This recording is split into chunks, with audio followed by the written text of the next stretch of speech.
All right, what's up, guys? What's up, everybody? Gonna give a few minutes for everyone to start joining. I know I accidentally hit live a little bit too fast. I had to relaunch it, so gonna give guys some time. What's up, Canes? Canes, the man, the myth, the legend. Let's get back in here now. So got a lot to cover. Going to be over some of the. Going to be talking about what's going to be going on January 15th on the vote.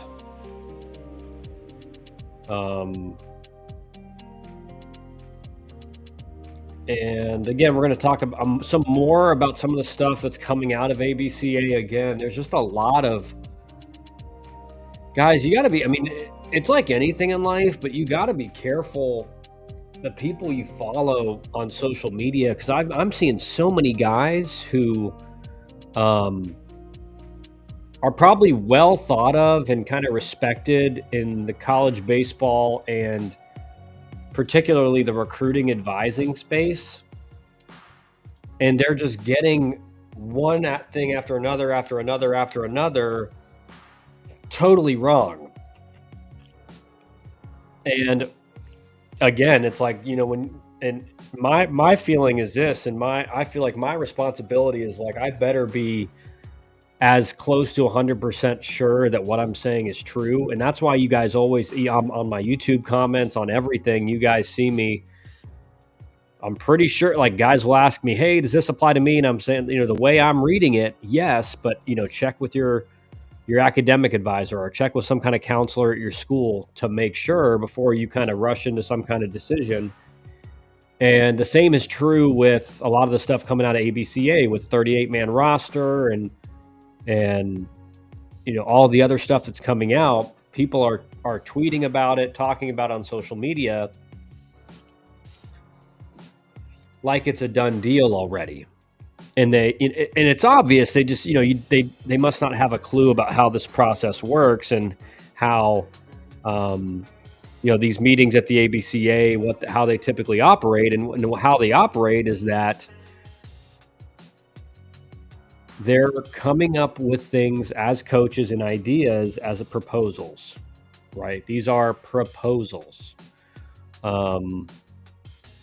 And it's funny because I also see some people about a day later when I put a video out or I have a stream, the next day they're tweeting out the same thing that I said a day ago, which is good. It means we're driving the narrative and we're kind of setting the bar for what's actually going on and keeping you guys up to date with it. But Canes, how's your day going, man? How's your day going? Yeah, we're gonna give it a little bit for guys to come in. I know. Let me see here. Got some videos I want to cover. Got some stuff just launched, guys. If you didn't see, I tweeted it out, but just launched my throwing program. I'm going to be talking about that a little bit on the stream today. Actually, already had someone purchase it, again, really, really cheap. It's not one of these like $600, $500 buy our equipment, buy our program type things. All you need is a bucket of balls and a net to throw into. And it's the exact same program I used in my career to dramatically improve my arm strength. And a lot of my clients that work, guys that work with me, if I feel like they need it, I send it, I send it, they get it for free. But I wanted to make this available to people who aren't just working with me and working with our organization, so that if they want a program that's not going to break the bank, and especially these winter northern states that Daniel, Canes, grinding, organizing inventory for the new year. Daniel Parkhurst. Hello, I put in a request for advising services for my son Eli, who is a 2027. I haven't heard back yet. How long does that take to get some info back? Daniel, let me check my email here.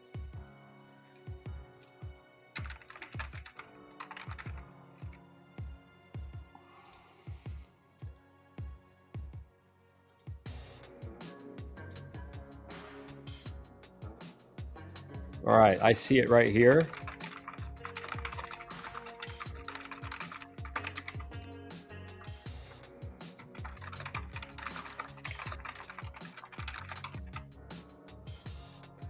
I just let so Daniel, so you're from where you're at, don't want to give away your information.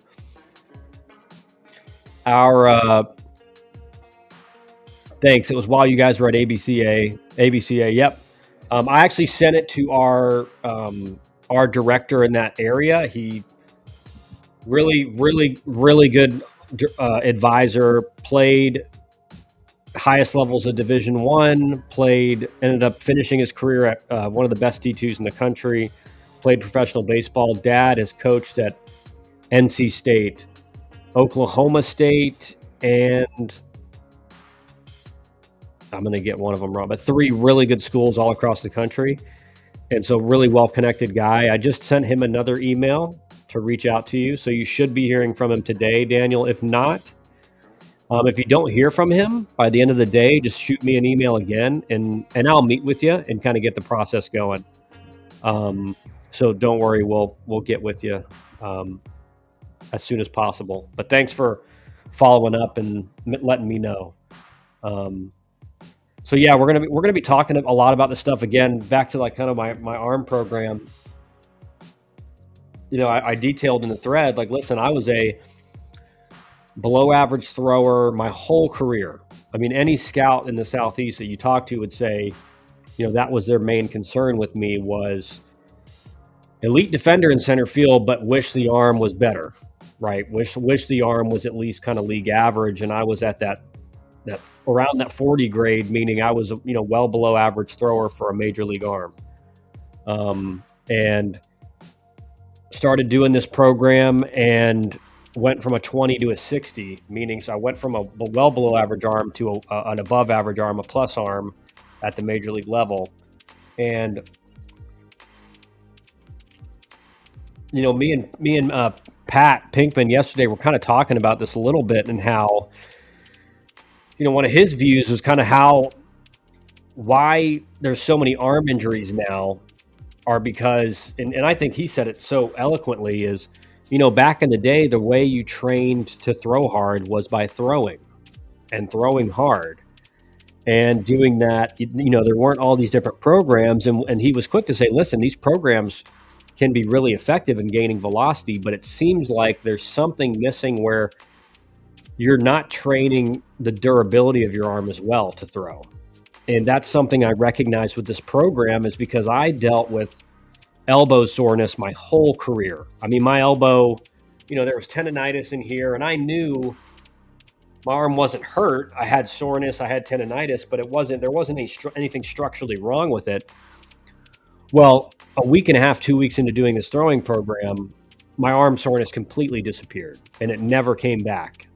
And what I realized was I had not trained my arm ever to throw at 100%. So what I mean is I never made a lot of throws at 100% in when playing catch and even in long toss. So in the game, and you guys can just think about it, in the game, when that one time a game where I had to come up and make 100% throw, my arm was not conditioned and used to throwing at that high a percentage. And so, of course, the next day, my arm's going to be sore. And Pink kind of alluded to this when he was talking about, when he was a pitching coach at Seton Hall and a bunch of other places, that he kind of knew the guys that didn't take care of their throwing program in the winter, because they'd come back and they'd throw a bullpen, and the next day they'd say, hey, or 2 days later, hey, coach, my arm's sore. Can I take a week just to kind of get this under control? And his point was, if you're not conditioning your arm, meaning you're not throwing a consistent amount of times a week at or close to 100%, right? In the right amount, right? You can't be doing that every day, but eventually you do it in the right way. Your arm is going to be conditioned to throwing at that high a level and at that, close to 100% effort. And now you have all these throwing programs with weighted balls and all kinds of different things. And listen, like it's good at they can be really effective. The one thing with weighted balls is like there's this kind of misnomer that they lead to a lot of arm injuries, and obviously they can.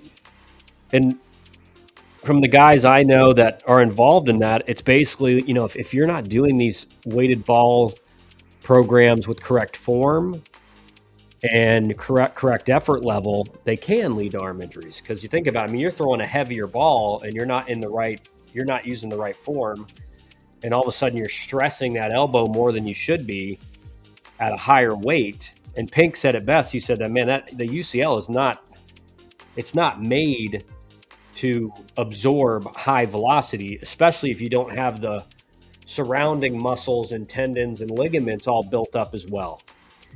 And so what motion can build up that durability more so than just throwing and getting stronger in the weight room? There's not much, right? And so that's really what this program does, is it not only makes your arm stronger. Like I said, I mean, I was throwing 78 from the outfield in high school when I committed. So, I mean, I had a really below average arm. And I kind of felt like, oh, this is just kind of a genetic thing. I'm never going to have a really good arm. I'm never going to be able to throw it like some of these other guys. And what I found out, unfortunately for me later in my career, is I could. If I just did, the throwing program I ended up doing for, a few times a week, a couple times a week. That's all I had to do. And ultimately, I had a really good arm and I had no soreness. And I mentioned in the thread, like one of the things I struggled with as well was consistency of my release from the outfield. So, because I never made 100% throws, not only was my arm not conditioned to do it, but I wasn't used to throwing at that high effort. So in the game, when that one time came, it was either too low, too high. It was very hard to just have that consistent, head high release from the outfield that everyone's looking for. And so this program covers all of that.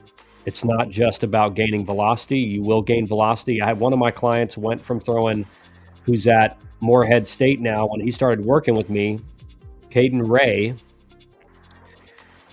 he was 76 across the infield as a third baseman. And I said, listen, if you're going to play third base at a Division I level, you don't have to have an absolute hose, but you got to have at least an average arm at that position. And he went from 76 to 84 in about two and a half months. So he went from, man, there's no way that arm will play at third, to, oh yeah, that arm plays for sure. And again, who knows where he's at now. If he stayed on top of it, he could be getting close to throwing it around 90 across the infield. So every client I've used this program with has seen serious gains in velocity, but they all tell me the same thing too. Like, man, my arm feels I'm more accurate. My arm's not sore. And you don't feel like, again, it's not, it's $50. You're not paying for a $500 program where you're buying weighted balls and you're buying this very complicated program that you have to do 4 times a week, 5 times a week with different throw distances and stuff like that. So if you are interested in that, check it out on our Twitter page. I just retweeted it. Can't say enough how much it changed my ability to throw and ultimately my career. So check it out. Well, all right, guys. So we're going to get into some of this stuff. First off, I think this video is really important for recruiting. And again, if you are looking for help in recruiting, scan this QR code, fill it out. One of our regional advisors or myself will meet with you, discuss, kind of give you an evaluation of where you're at and ultimately where we think you could possibly get. Give you kind of an overview of what the recruiting process is looking like right now and help you, if it's a great fit, we'll start working with you and ultimately start helping you towards the best fit for your son or yourself. And so, all right, I'm going to pull up this video here because I think this is one of the most, and we talk about this with all of our clients, but this is one of the most overlooked aspects of the recruiting process. So let me pull this up.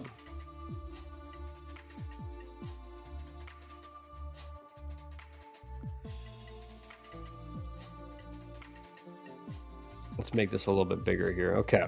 And so this is from Matt Rembolak, coach at Bowling Green University.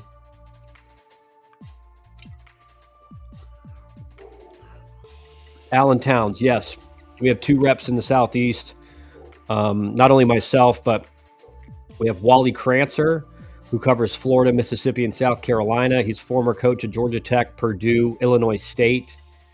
And my younger brother, Jordan, who played at Georgia Southern, Samford, Gordon State Junior College, and played 4 years professionally. So, yes, Alan, if you're looking for help in the Southeast, scan that QR code, fill out the form. We got plenty of guys in the Southeast. So, right to the video, guys. We're gonna watch it, and I'm gonna tell you kind of what I think and the conversations I've had with parents about this and players. When we go to a tournament and we see a player, we like a player. Typically, most coaches, the first thing they'll do after they decide, like, oh, okay, I like this, I like what I'm looking at, and then they'll try and figure out, can I identify the parent? Do I know where they're at? Can I figure out where they're at and what they're doing? It is not a good thing if we can figure you out really fast. It's not a good thing at all. As college coaches, as much as we are recruiting the player, we're also recruiting you guys as well, as a family. We don't want problems. We don't want you to be upset if there's gonna be a big issue if your kid is not playing their first year. Is that gonna cause a storm? Are we gonna get phone calls because mom and dad aren't happy? And it's stuff to consider when you're going to watch your son or daughter play is how are you acting at the field? Even if you're not saying anything to your kid, but if you're arguing with umpires and stuff, that's just, we don't want to deal with that. The best parent is the one that we have no idea who they are. Okay, so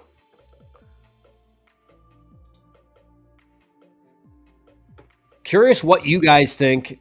Alan, we're in Alabama. Yeah, that would be my younger brother covers Alabama. Like I said, Alan, so go fill out that, scan that QR code and fill it out, and we'll meet with you.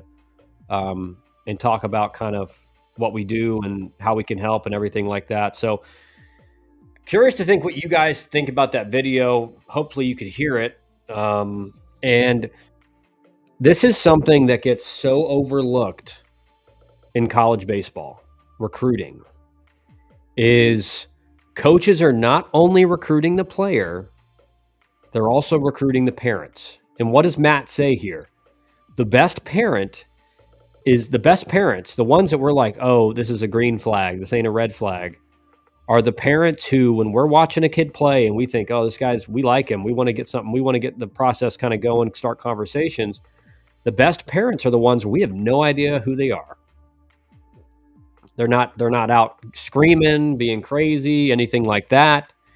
And I tell parents this all the time, like, you can be a detriment to the recruiting process for your son. Because like Matt says, coaches do not want to deal with the headache of, again, kid gets to campus, all of a sudden he's not playing very much early, which, again, that happens to a lot of people. And then ultimately they find their way in the lineup 4 or 5 weeks in, and then they play the rest of the year. But he says, is it going to be a headache for us every time he's not in the lineup? When, you know, we're on the road traveling, and a lot of parents follow the teams traveling, going to the games, and I run into you in the hotel room or in the hotel lobby. Is it going to be, you know, this brutal conversation where you're complaining about your son not getting playing time? And so you want to be the parent, be encouraging, right? You don't want to be the parent that guy's on the mound and you're pacing behind home plate, and every time he walks a guy, you're going, God. Excuse me, throwing up your hands, and like he said, arguing with the umpire.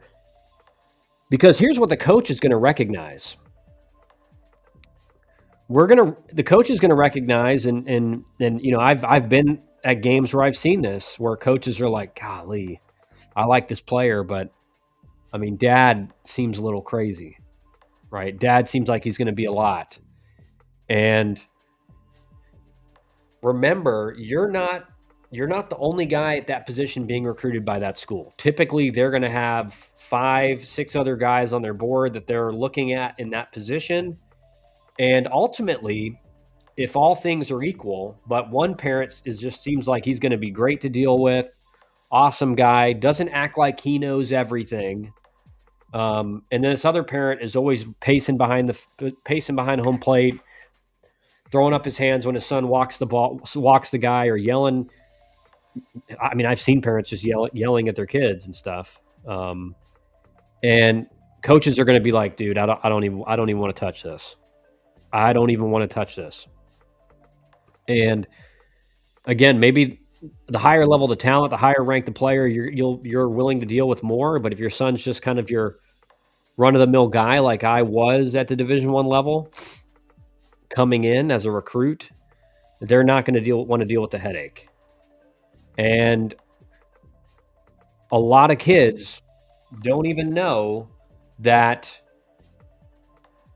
they may have lost out on a scholarship offer or a school just being interested in general because the coaches figured out who the parents were and they were like, yeah, don't want to deal with this. Canes, BC coach, Boston College coach literally talked about this last week. Said he went to a game at 12 a.m. at night and the parent and him were talking and having a good combo. The kid was a good player, so they told the parent we're offering him. We literally cut someone last year because his dad would cause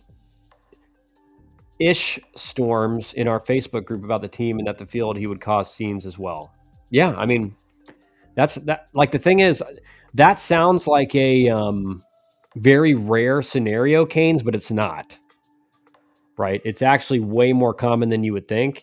And again, my dad was the general manager of the Atlanta Braves when I got recruited, so my dad was very hands-off. But I think a lot of coaches may have thought, we recruit Kyle and things don't go his way or whatever, we may be in for hell. But my dad was like the furthest from that as far as wanting to get involved, or again, because he knew, as a baseball guy, he knew Kyle's going to play if he's one of the best eight position guys. If he's one of the best outfielders, he's going to play. And that's what I think parents need to understand. And I've made videos about this. Maybe I need to make another one as we're getting close to travel ball coming up in spring ball. But coaches are not playing guys because they like them. In fact, a lot of the times we play guys that we don't like because we think he gives us a better chance to win. And we're going to, the guy who we think deserved it and the guy that we think is the hardest worker on the team, he's going to have to wait a little bit longer to get his shot. I've been in that locker room making that decision. And I've said, again, it's like you've been in that locker room and you know, coaches all give their opinions and think, man, this guy really deserves it. But this guy here, we feel like just gives us a little bit better chance to win. And you hate having to make that decision, right? But at the end of the day, it's like Pink said yesterday, coaches for the longest time were vastly underpaid in college baseball. And now things are starting to catch up. And coaches across the country, their pay is going up. And with higher pay comes higher expectations. And so you're not – Tony Vitello is making – you know, what he's making, 7 figures, right? And he's not playing guys because he likes them. He's playing the guys that he thinks give him the best chance to win on any given day. And the lineup will change. You know, if you got a heavy lefty lineup and a left-handed pitcher's on the mound and you think, hey, these two guys don't really handle left-handed pitching well, even though there are guys, we may go with some right-handed bats. We may mix the lineup a little bit. Or this guy defensively at shortstop is really good, and our shortstop right now isn't really hitting, so we're going to put this guy in, and we're going to have to move this guy out. Like, a lot of times, you see this in college baseball all the time. You'll think, why isn't that guy playing today? And it's, well, because we had to move the lineup, and now he can't play that position, And if we're going to keep this guy in who's a little bit better offensively, he's got to move to that position. And so now that guy's out. And all of that is to say, Kane says, Kid is a really solid player. He will be at FSU next season, currently at TCC, set up by FSU.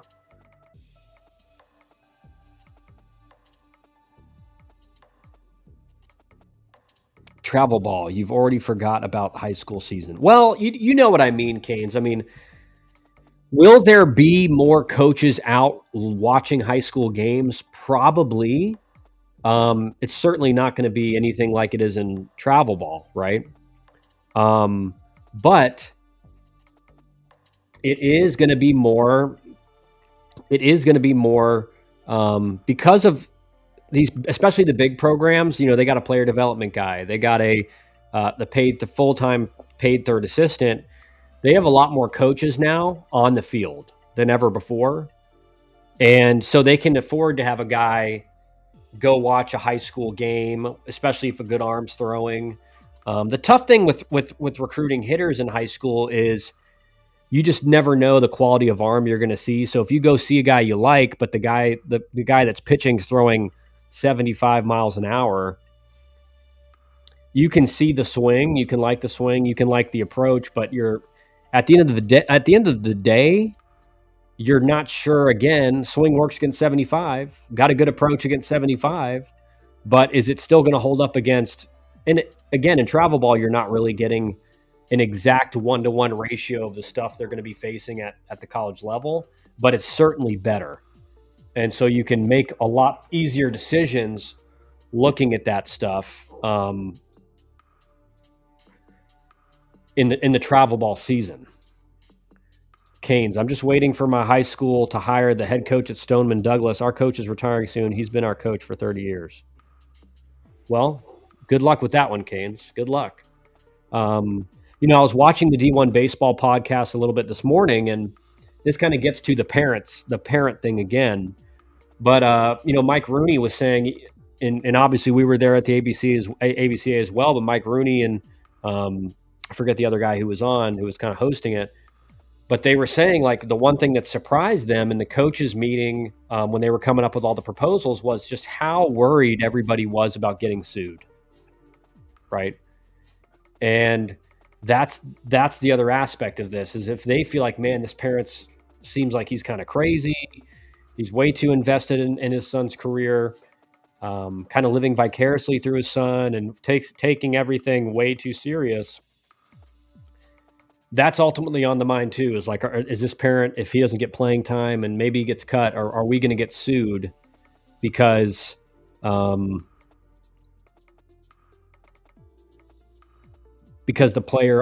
parents are so unrealistic that they're willing to do something like that. And so that's what's on these coaches' minds at all times now, because of everything that's gone on the last 3 years. It's, well, players sued, so now they get the portal. Players sued, now they get NIL. Players sued, so now the JUCO stuff is probably going to end up happening, right? And again, that's just a waiver that only applies to people whose eligibility ends this academic year who played at a junior college at one point in their career. Canes, that's what Matt Swope was saying. Yeah, because this was the worst case scenario. We talked a little bit about it yesterday, but what coaches were saying is now, the 38-man roster in the fall, that's what they've proposed. That has not been approved. That has to be brought to all the conference heads and the ADs, and the ADs at each school have to be willing to agree to it first. And then they have to propose that and hope the NCAA will amend the House settlement to allow for the 38-man cap. Now, the good thing is, if that cap goes in, if the way I'm reading it is correct, you're not going to be able to bring in 50 guys in the fall. You're going to be able to bring in 38, and then you have to cut down to 34 by December 1st. So that will prevent the over-recruiting of a lot of players by bigger schools who are just kind of taking advantage of the fact that they are a big-name program and players want to play there. That's what Matt Swope was saying. That's why he doesn't want to add the 3 extra spots. And exactly right, Kane. So this is what the fear is, that what's going to happen is you bring in 4 extra guys in the fall. Well, ultimately, you're going to have to cut 4 guys. Unless there's, some injuries and medical red shirts, and then you maybe have to cut 2, or maybe you have to cut 1. But the fear is that enough of those guys get cut and they ultimately sue.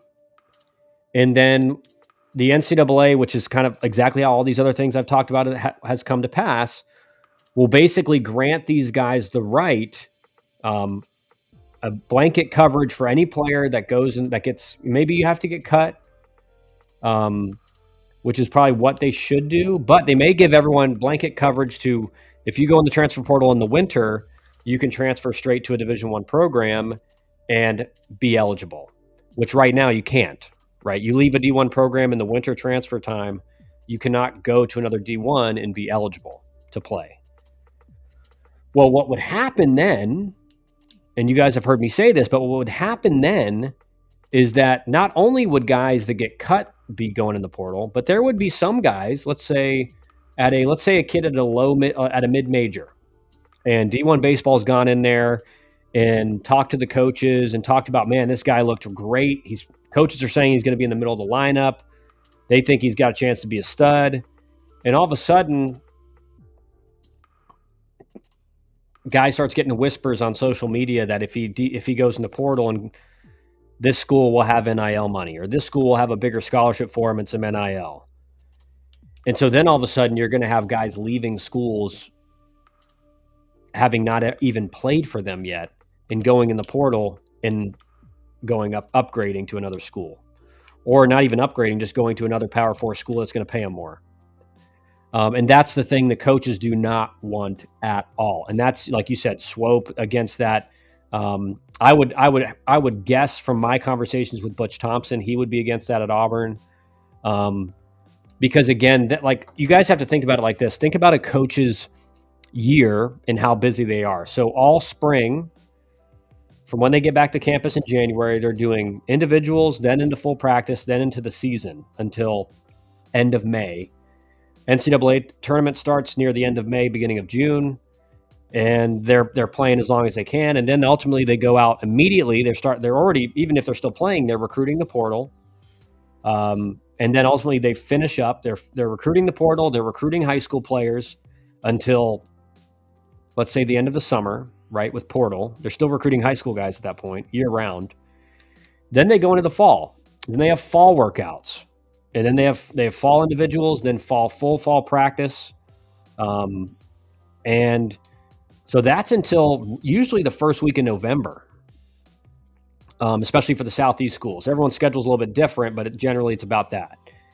And that time from like middle of November until the end of December, generally end November is where you're going to have a lot of official visits. So coaches are going to be, going with players around campus, showing them around and stuff.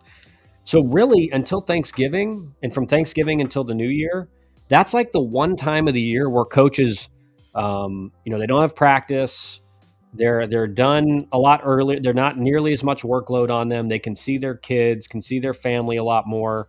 But if the result of 38-man roster is that players can now be eligible Division I if they transfer in the winter, there's no time off at all for these coaches. And so they're already losing guys getting poached, right, in the portal. And then they're just going to lose more. And they're going to have to dedicate more time to recruiting over the time where for the longest time, that's kind of been their downtime.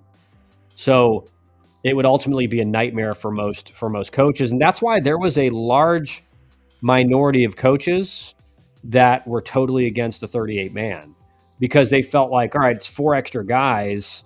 And sure, it's great to kind of give yourself a little leeway with injuries with an extra 4 guys in the fall. So if you do have a few arms go down that are medical redshirt type injuries, you can fill those spots and you're not going into the season with 32.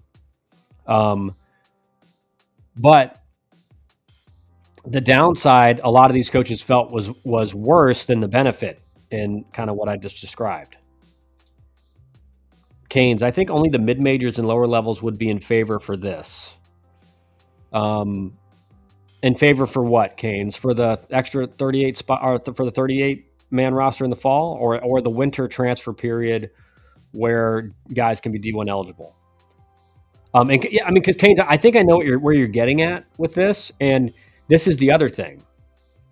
Let's say you have your exit meetings middle of November, after fall practice is over. You have your exit meetings where you're basically telling your guys, "Hey, this is the outlook for you for the season."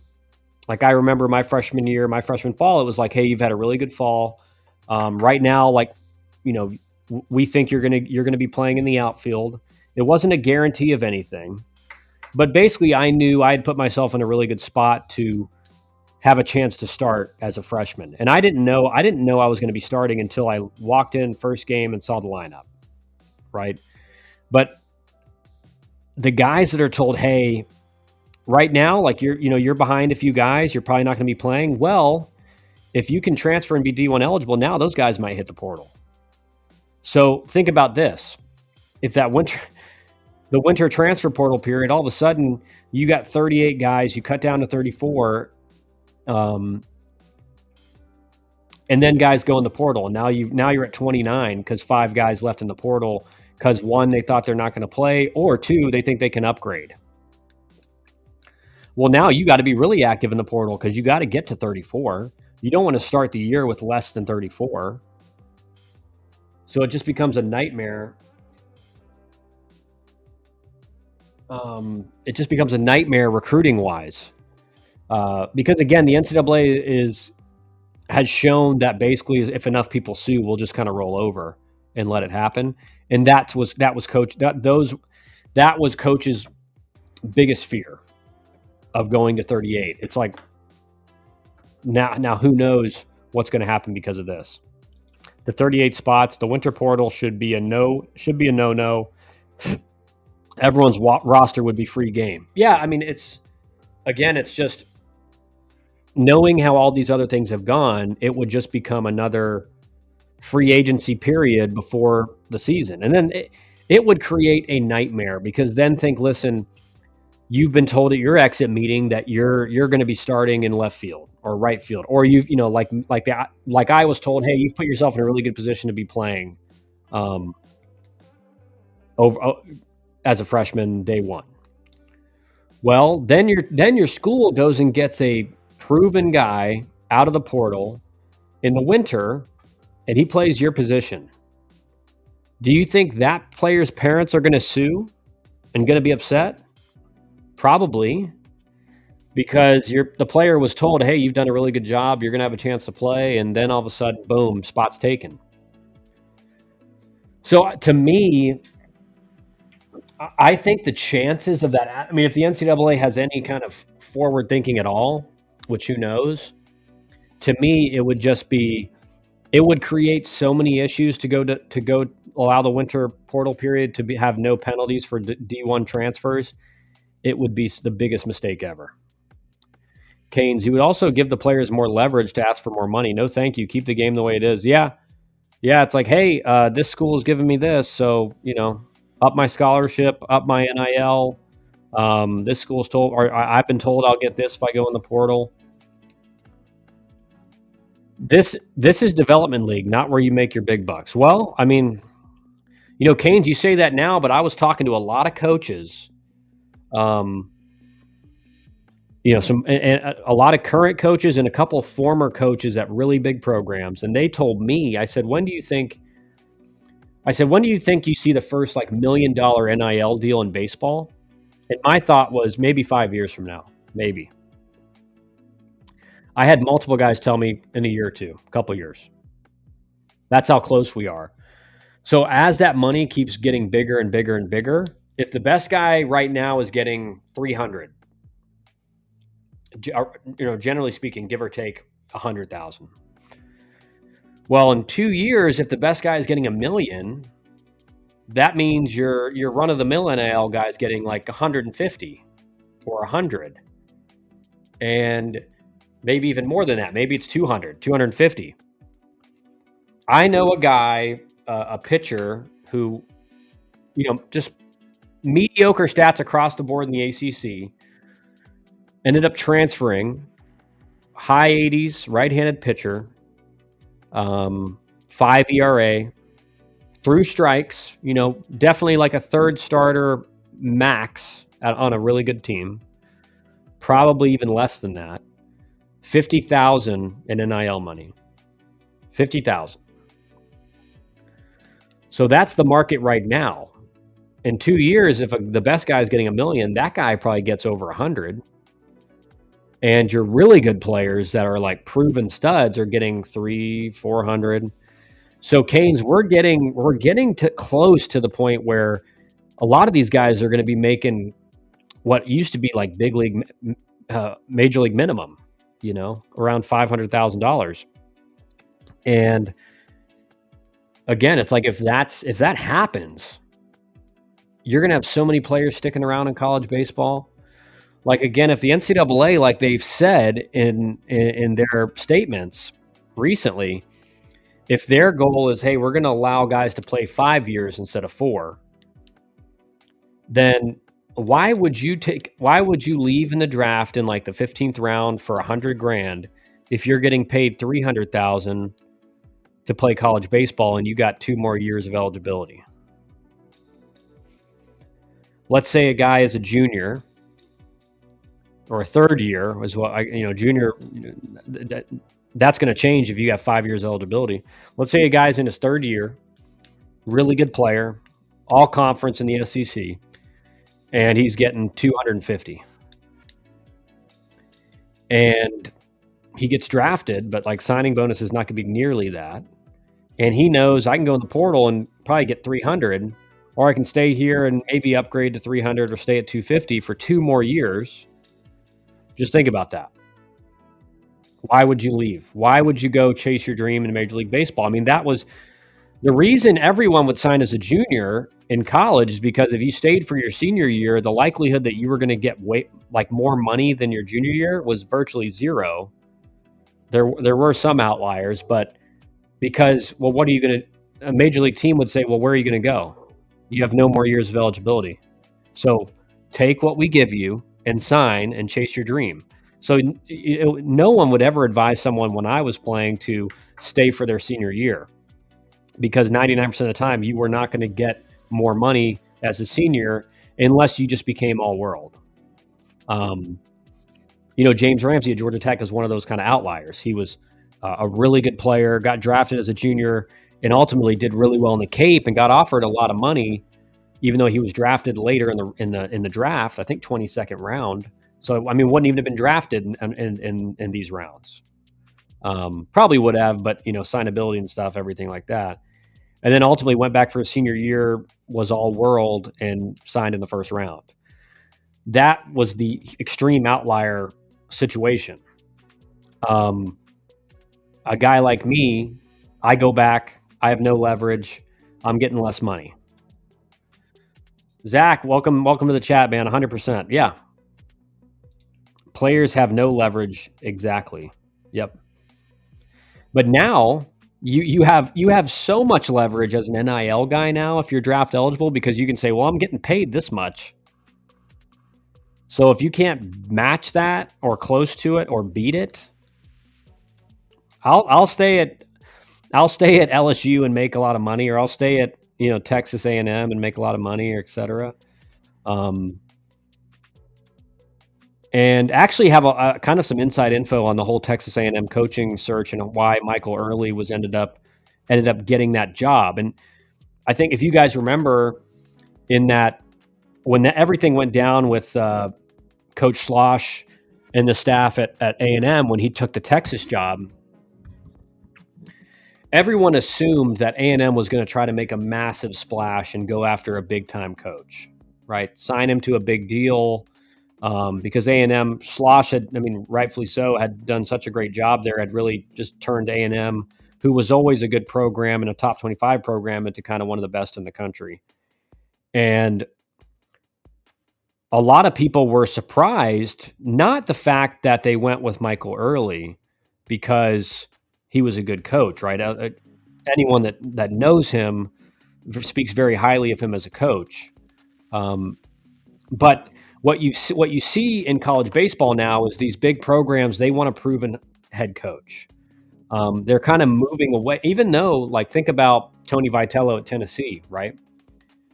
Tony Vitello was an assistant at Arkansas and TCU before that.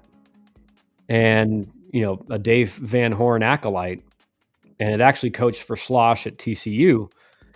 And when he was hired at Tennessee, he was the assistant at Arkansas and has turned Tennessee into the best program in the country. So you would think that hire alone would make it to where you'd see more assistants getting shots at big programs. But remember, Tennessee was kind of a bottom of the barrel SEC program. Probably didn't feel like they could get one of the big head coaching jobs or head coach candidates. So they went with what they felt like was the best assistant candidate. And obviously he had to kill the interview and everything like that.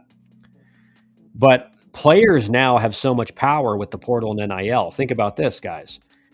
It used to be that always your recruiting classes held some power in coaching decisions, because if you fired the head coach and the recruiting coordinator had really good relationships with all these guys that were recruited, well, now those recruits, if they've signed a national letter of intent, they can leave with a coaching change. They can get out of that NLI. So if those recruits really love the recruiting coordinator and they're calling the AD and saying, hey, listen, if the recruiting coordinator doesn't get the job, I'm out. We're decommitting.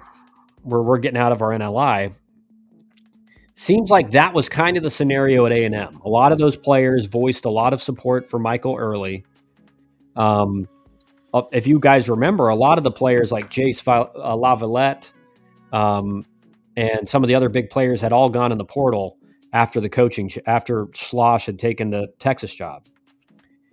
And essentially they had all the leverage at that point. And A&M made the decision to keep all those players and get them back from the portal and go with Michael Early, because those players all were saying, hey, if Early doesn't get the job, we're out. We're going somewhere else. And so what you're seeing now in college baseball is these players have so much leverage, not only for the Major League Draft, but they have a lot of leverage in decisions that are made by the AD and the athletic department in making coaching changes, because they can just say, hey, if you pick the wrong guy, I'm out. I'm leaving. You pick a guy, I don't know anything about him. I'll just go in the portal and go somewhere where I know I'll get developed and I'll go to a top program, get a lot of money. Why would I stay? Isaiah Valenzuela. Hi. What's up, Isaiah? Welcome to the chat, man. Zach, it's already happening in football. Yeah, 100%. Texas at A&M will be an insane environment. That coach will need extra security. Yeah, I mean, that was a insane thing that happened, right? And I think, listen, it's a tough situation. Like, coaches should be able to take bigger jobs for bigger money. It's like any other job. You get a promotion and you feel like you're in a better environment. Okay. I do think the reason Slosh got so much, let's say, heat from that happening is because in that post-game interview in the World Series, he basically was like, he said, and I knew right away, right? Because he didn't say, I'm coming back to A&M. I'm not taking the Texas job. He basically said, I love it here. He said everything he could to make it, to not give away that he was going to Texas. But if you're in the know and you watched that interview, you're like, he's going to Texas. Because he did not say A&M's my home. He did say I moved. He was like, I moved away from my family to come here and everything like that. And, but he didn't say I'm not leaving. Right. And so that gave the A&M fans a little bit of ammunition to say, well, you made it seem like you were leaving. And it kind of happened really fast right after that press conference.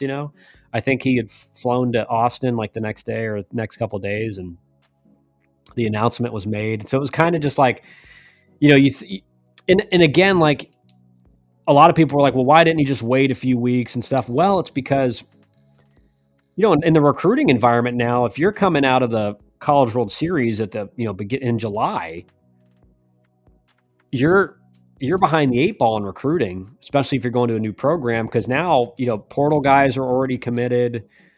You have a month of high school recruiting and getting out and watching guys. So you kind of have to make that decision quickly and that announcement quickly so your coach can get out and get his staff in place and go out and recruit.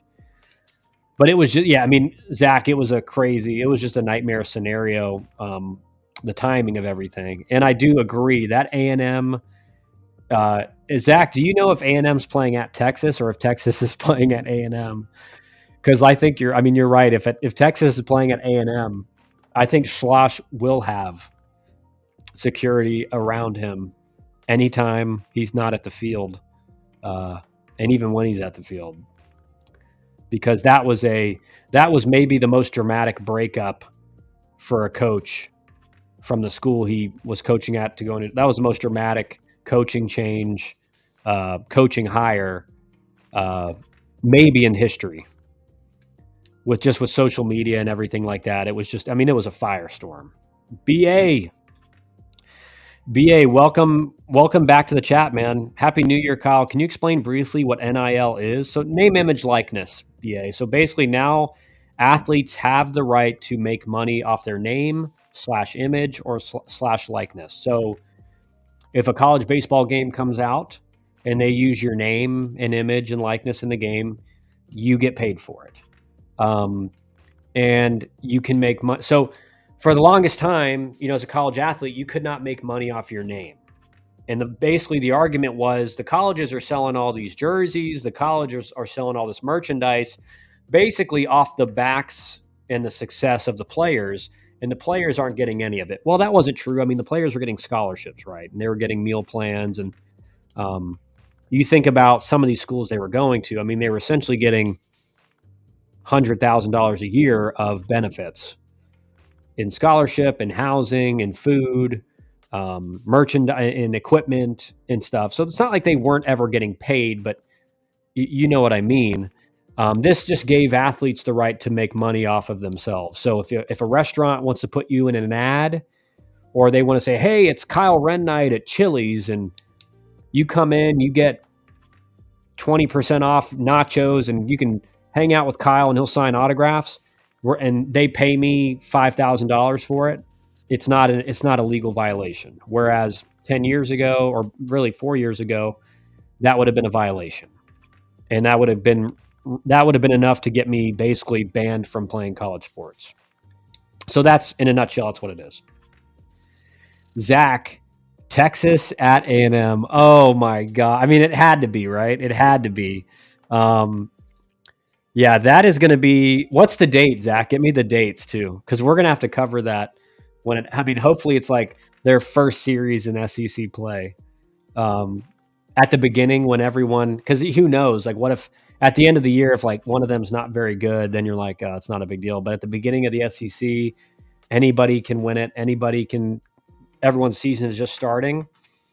So tell me what the date is. I want to see what the, I want to see what the date is for how extreme this environment's going to be. Let's see here. I'm trying to pull up where these videos are. I got to find some of these videos.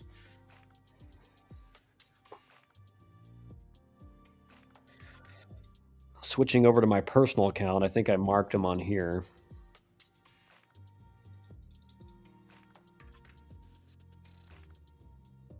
Let's see here.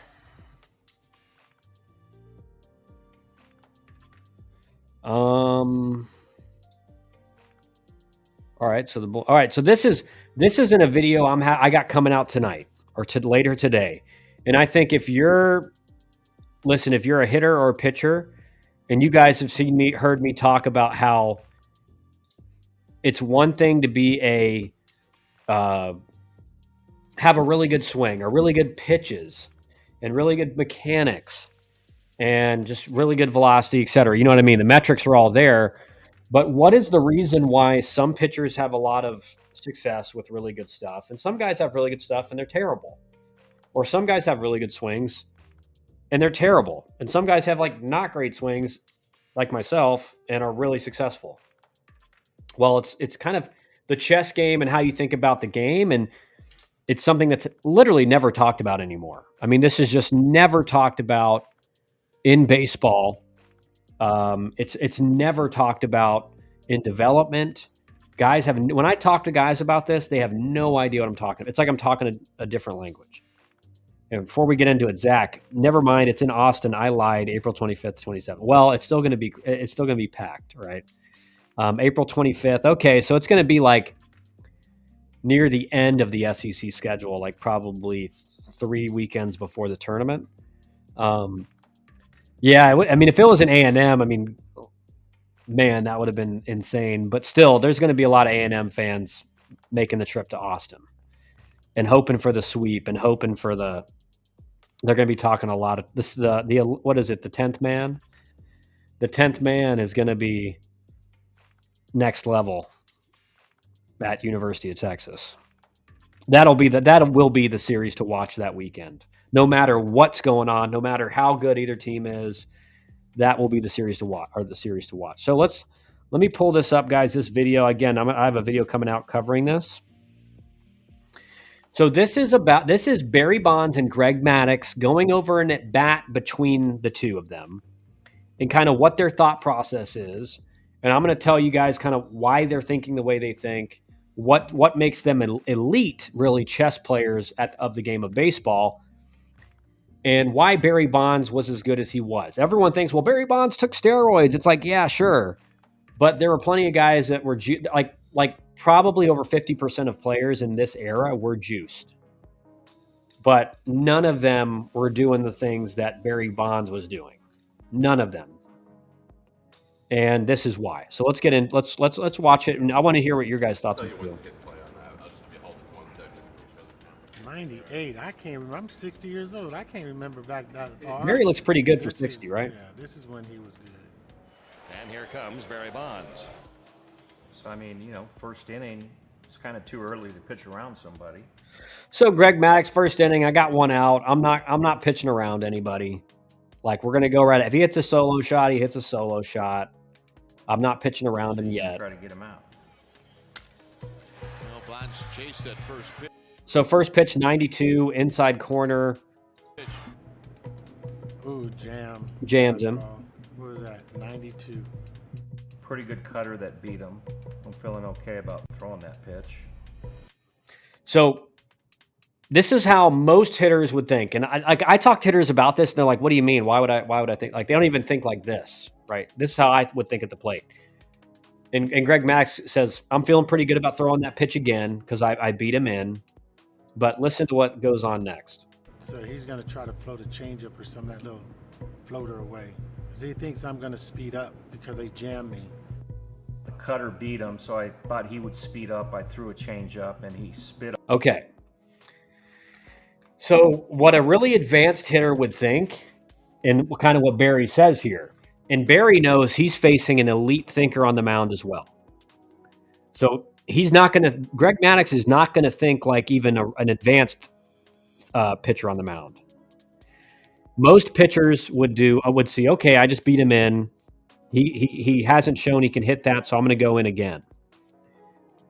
Well, Barry knows he's facing Greg Maddux, so he says, Greg Maddux thinks I'm going to speed up now, meaning I'm going to try to really get out front of this cutter and make sure he doesn't beat me again. Because Greg Maddux thinks that, he's going to throw me a little change up middle away and try to get me to chase. And try it, because I'm speeding up, get me way out front of the change up, swing and miss, or a weak contact. So what happens here? He spit on it. Change up down and away, right? And let's see, where does this change up start? Watch this. This thing is headed right down the middle, right? So in the hitter's eye, this looks like a meatball right down the middle. But because Barry knows, hey, he's going to go change up, he's going to try to get me out front. Watch how Barry takes his pitch. Spit on it. Doesn't even attempt to swing. He's like, as soon as he sees it, he knows it's a ball. And it's a great pitch. I mean, that's a perfect 0-1 pitch. You just beat a guy. Now he's trying to speed up. But because it's Barry Bonds and he knows that, it's an auto take. It's his changeup. I mean, mean, that's a pretty good changeup right there, and it was an easy take for him. Pretty good changeup, and it's an easy. I didn't even try. I just knew it. And now we're playing chess. So Barry says, I knew he's throwing changeup there. And that's years of experience in the game, but it's also thinking on an even higher level than most advanced thinkers in the box. Because I knew, as a hitter, most pitchers, if they beat you with the fastball first pitch, like really beat you, like Barry was beating that first pitch, they're going to come back with it again. And I even made a video about how I never intentionally would set up pitchers, but I knew if I looked bad on a certain pitch, especially early in the count, the guy was probably coming back with it again the next pitch. He knows he can't beat me inside. Experience has taught me that he's probably looking in. Back then, I didn't know it. And most of the time, I was always waiting for that 92 end back over the plate so I can catch him. And I'm just praying for it. And so Barry says now he sees I didn't bite on the changeup, so he's going to try to go back in where he got me early, and I'm just hunting it. And what he says there is he's looking for that two seam that Maddox was famous for that would start in off the plate and run back over the middle. So he's kind of hoping that he tries to bust him in and it kind of runs back a little bit, like Barry said, then I can get the bat to it. Bonds hits one high to right field and deep. And there it goes. Can't come in the well twice, buddy. You just can't do it. And Greg knows, because I always have this saying, you cannot come in the penthouse without an invite. I mean, that's a good pitch. Yeah, so look where this pitch is hit. It's just in off. It's a Greg Maddox pitch, right? It's literally edge of the ball. If we go straight down, is right on the edge of the corner. So the entire ball is off the plate, but it's probably a strike. It's like barely catching the strike zone, and it's thigh high, right? It's not belt high. It's got a little cut on it, and because Barry was such an elite thinker in the box, he just knows his pitch is coming. And you guys have heard me, and maybe even seen the video with my dad, talk about Chipper Jones and how he was that kind of thinker at the plate. And that's a common thread between amongst all the elite hitters, is they can put themselves in the pitcher's mind that they're facing. And now when I talk to clients or I talk to players that I'm working with about, what do they think in the box? What's their approach? They basically tell me it's all the same thing. It's like, I'm looking for a good pitch to hit. And it's like, my God, man. That is so rudimentary and like sixth grade hitting approach. You're going to get eaten alive. Maybe not in high school if you're really talented, but you're going to get eaten alive in college. And one of the common threads I've found amongst hitters who are really good in high school that just really struggle in college is because once that talent disparity in high school disappears in college, you don't have an adequate approach at the plate. And so you get dominated because the stuff is so much better. You can't just go up there and say, well, if it looks good, I'm going to hit it.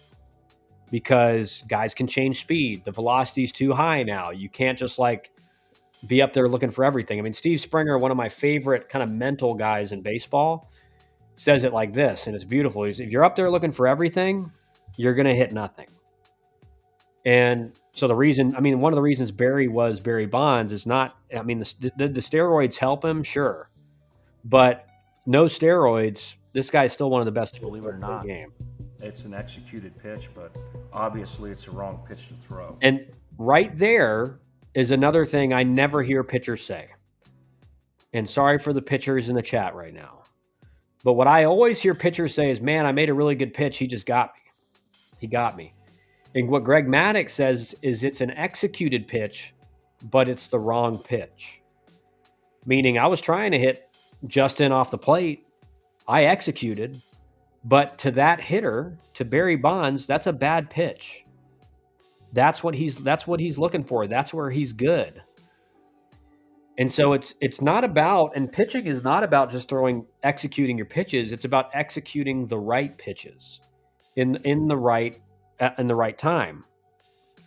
If you're not reading a hitter's swing, and I got videos about that on YouTube, go check them out, how to read a hitter's swing as a pitcher.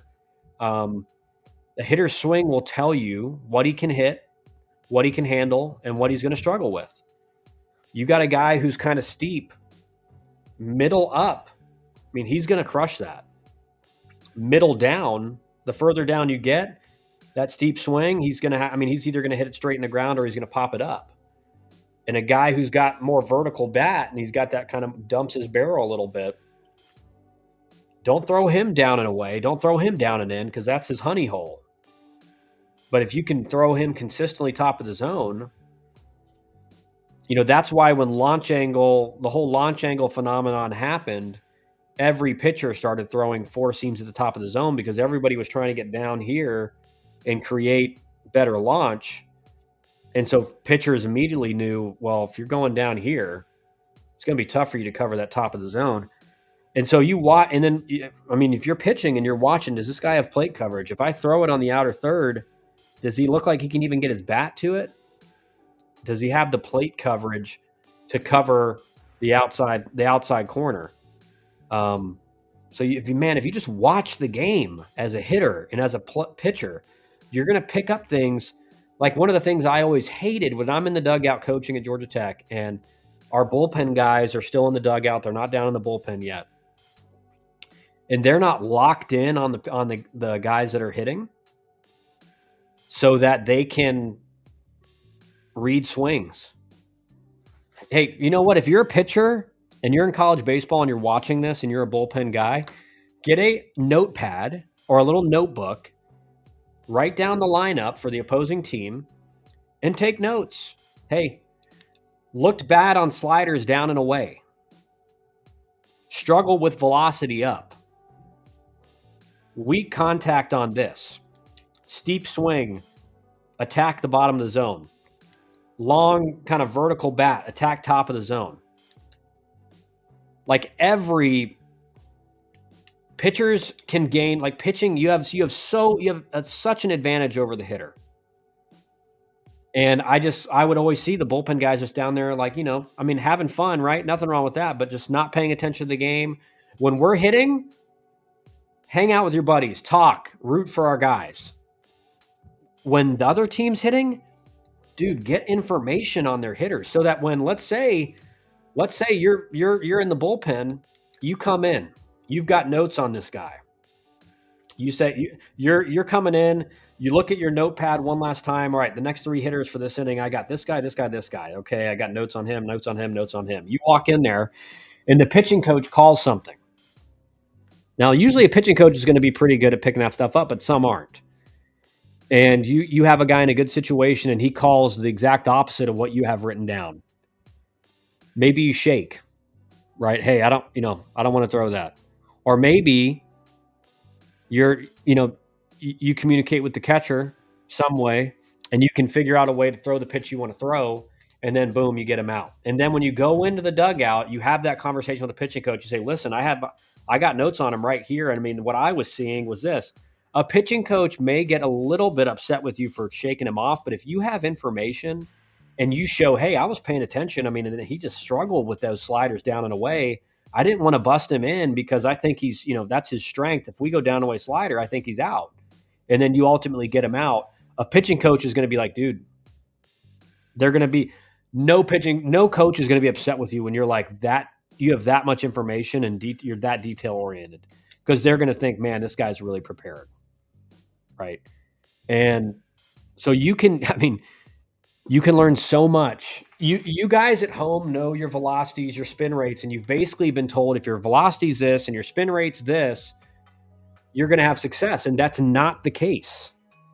That's not, when I was coaching at Georgia Tech, we had arms that were mid-high 90s, 3,000 RPM breaking balls, and they've got a 6 ERA. Why? Because they're throwing the wrong pitches. They're not throwing the right pitches in the right spots to different hitters. This is a great Canes. This is a great video. You teach me something every day. Appreciate it, man. He's going to trust you even more. Exactly. Like he may be upset at first. He may be upset at first and be like, hey, again, and you have to, what you do is you have that conversation with the pitching coach before the game and in practice. Hey, coach, just so you know, I'm going to be watching these hitters the first 3 innings while we're in the dugout. And I'm going to be seeing I'm going to try to get notes on them, struggle with. And I'm going to show you what I see. And I want to know what you think. And that way the pitching coach knows, okay, like this guy, he's not just shaking me off because he's some, idiot college player that thinks he knows better. Because that does happen, right? You, as a pitching coach, you will have players that will shake you and they go to the complete wrong pitch. And then ultimately, boom, home run gets given up. And you're like, dude, just trust me.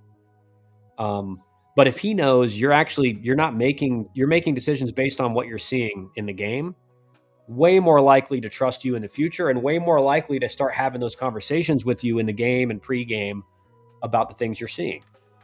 And ultimately, he's going to respect you more because he's like, you know what, this guy really cares, and he cares enough that he's not just out there, talking trash to the other team in the first 4 innings before he heads to the bullpen, which I get it. I mean, that's fun. It's fun to hang out with your boys in the bullpen and not really lock in and have fun before you kind of get to that place. So the next tweet I wanted to cover, guys, and then we'll probably be done for the day. Again, if you're interested in recruiting, college recruiting, guys, scan this QR code. I also do have, just so you guys know, if you're looking for just like recruiting consulting, like you're like, hey, I just want answers. I just want to have a conversation with a guy who really knows what's going on and figure out maybe what the best steps for us moving forward are. We may be considering working with you guys, but we really just want a lot of information right now. I also do hourly consulting. So if you're interested in that, scan the QR code and we'll meet and we'll talk about what, again, I do have an hourly rate for doing that because I am really busy and I can't have 200 people asking for an hourly consult and do it for free. But if that's something you're interested in, again, if you do an hourly consult with me, the price for that will be deducted from your sign on if you decide to work with us at Elite Sports Advising. So it's not like you'll be having to pay on top of that. That'll be deducted from what you pay. But this next, let's see here. That's how you keep a roster spot as well. 100%. Zach Lesnar, maybe that is Gabby's role on our team. Yeah, for sure. So this last tweet is another one of those where it's like, what I see going on in the game and at some of these showcases. And again, I'm not trashing any showcase or anything like that. I think Perfect Game and Prep Baseball do a really good job with a lot of the stuff they do. But you guys have seen these articles about, pop times and 60-yard times and that maybe seem a little bit ridiculous. I think I saw one, it was like the 2029 class. It was 8th graders and a kid was pop time like a 1.7. And to me, I'm just like, that's insane because for a kid to be in 8th grade and be physically mature enough to even throw something close to that means, what is he going to throw, a 1.4 when he's a senior? So this is a tweet from actually our, a guy that, I don't agree with everything he says, but I like some of the stuff he says, Jeff Fry, the Shegon Nation guy. Again, played in the big leagues, veteran guy. He has a lot of beef with a lot of the new school stuff, which is fine. But he said, I played professional baseball for 15 years and had less than 5 teammates who could run under a 6'4", 60-yard dash. But at Perfect Game USA, everyone is a world-class sprinter. And so here's what I would say. This is the class of 2026. So this is what I would say is this. These are the guys in the entire class across the country. Meaning, in the entire country, in the 26 class, so thousands and thousands and thousands of players, there's 1, 2, 3, 4, 5, 6, 7, 8, 9, 10 guys that are running a sub 6'4". So my fastest time in high school was a 6'3", 9. I was an elite runner. That was my calling card. I will say these times, there was always a guy ahead of me or two that were in the low 6'3" range or high 6'2". What you'll find is that a lot of these guys, this is what you need to know about these showcases. It's not really about how they're run. I will say I did see a perfect game event one time where they started the laser 10 yards out from the starting line. So essentially they were running a 70-yard dash, and then the 60-yard time started 10 yards out. So essentially they took out the slowest time.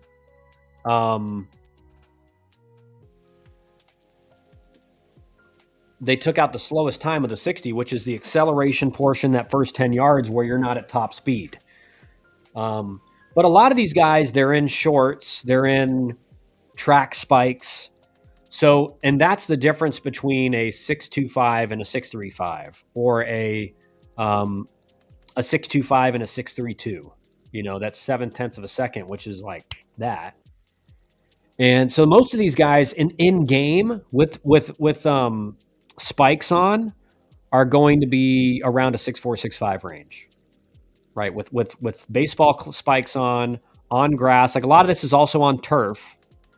When you're running on turf, you're always going to be faster. That's just a reality. So if you're in track spikes, if you're on turf and you're in like shorts, you're going to be maybe a 1/10 or 2/10 of a second faster than you will be on a baseball field. So remember, these times are going to be juiced. Now, if you see times that are like a lot of times that are lower than this, there's probably something wrong with the measurement and things like that. But my fastest time in my career was my junior year of college at Georgia Tech in full uniform in baseball spikes, and I ran a 6.26. So it doesn't mean that's not, that was like Major League Scouts timing. So it was hand time. I think it was 6.26, 6.29, and 6.32. Those were the times that I got with like 20 scouts timing. So these times are not out of this, it's not like out of this world insane, but what Jeff is saying is like, and what he's saying isn't wrong, but you have to understand these guys are wearing track spikes and they're running on turf, which is going to be faster. Like everyone, it was always typical that everyone at like Perfect Game National, when it was at like the Metrodome or whichever dome it was at and it was turfed, they would run at least a 1/10 of a second faster or 2/10 of a second faster. Guys would just crush their personal record on like Perfect Game or something. And so this is, again, these times aren't outrageous, because remember, this isn't like, if this was like the 2026 class in Georgia, it would be like something's going on, because there's not that many elite runners in the state of Georgia. There can't be. But in the country, you're talking, again, I'm guessing these are all the guys who are sub 6.5 maybe. So if you're in the country in 2026, there's 1, 2, 3, 4, 5, 6, 7, 8, 9, 10, 11, 12, 13, 14, 15, 16, 17. 17 guys at 6.47 or lower. That's pretty accurate. So I don't have an issue with these times. Just know that these times are juiced. These two guys, Jalen Allen and Jeffrey Todd Darden. Actually, Jeffrey Todd Darden was one of our clients who worked with Utah Jones in Texas. I believe we can check here. Let me see where JT. So I can flex on our staff and the guys that we work with. He is committed to Oklahoma State.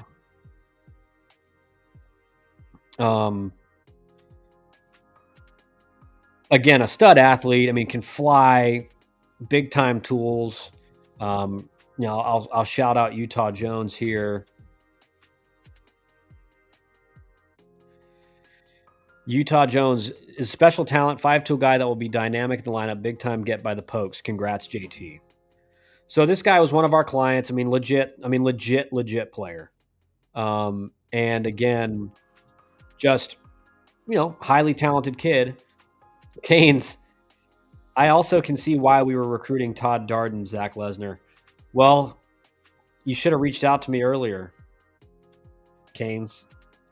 He never visited us. He visited Oklahoma State, Arizona, Baylor, and maybe one more at TCU, I think. Yeah, I mean, he had a lot of options. Again, I mean, he's a high-level player. And I know he was getting he's getting serious draft heat. Who knows? I mean, he's in the 26 class, so he's still got time, but who knows what he ends up doing. But I mean, he's track star as well. So when you look at his 60 time, it correlates because he was a track star, right? Really, really incredible runner, or he is a track star. And he's got a bright future, man. I mean, just bright future, pretty polished for a high school kid. If he continues to develop, gets a little bit more physical, he's got a good chance of getting some serious draft heat when the time comes. So look out for him, Kane. Sorry he didn't make the visit to Miami, but he's going to be a stud. So, no, guys, thanks for, again, if you're looking for just hourly, if you just want to meet for an hour and kind of discuss recruiting and talk a little bit about your son or something like that, like scan the QR code. And ultimately, I'll do my best to help you make decisions on, I had a guy call me while I was at ABCA. We sat and talked for a while about his son. I was just curious about, he's a talented left-handed pitcher, left-handed bat. And he's like, I'm getting a lot of advice to, focus on pitching and not worry about hitting. And I'm like, do not do that. Like, focus on both. It makes it more difficult, but the more versatile you are, you're a big left-handed bat, big left-handed arm. Like, you want to maximize the potential on both sides of the ball until you get to a place where coaches are saying, we're going to focus on this. So if you're looking for help, as far as, you don't know if you want to do recruiting advising yet, you want to learn maybe a little bit more about what we do, but also want some help on decisions that are coming up in recruiting, scan that QR code. I'll meet with you, talk with you, and help you figure out what the best path forward for you is. So thanks for tuning in today, guys. We'll be back again tomorrow. And Canes, you better be in the chat and everybody else. But thanks for the questions. And sounds like Cruise Schoolcraft. That's not. I don't even know who that is. But I don't know who. I don't know that reference. And if it's a player, that's a crazy name. That's an awesome name.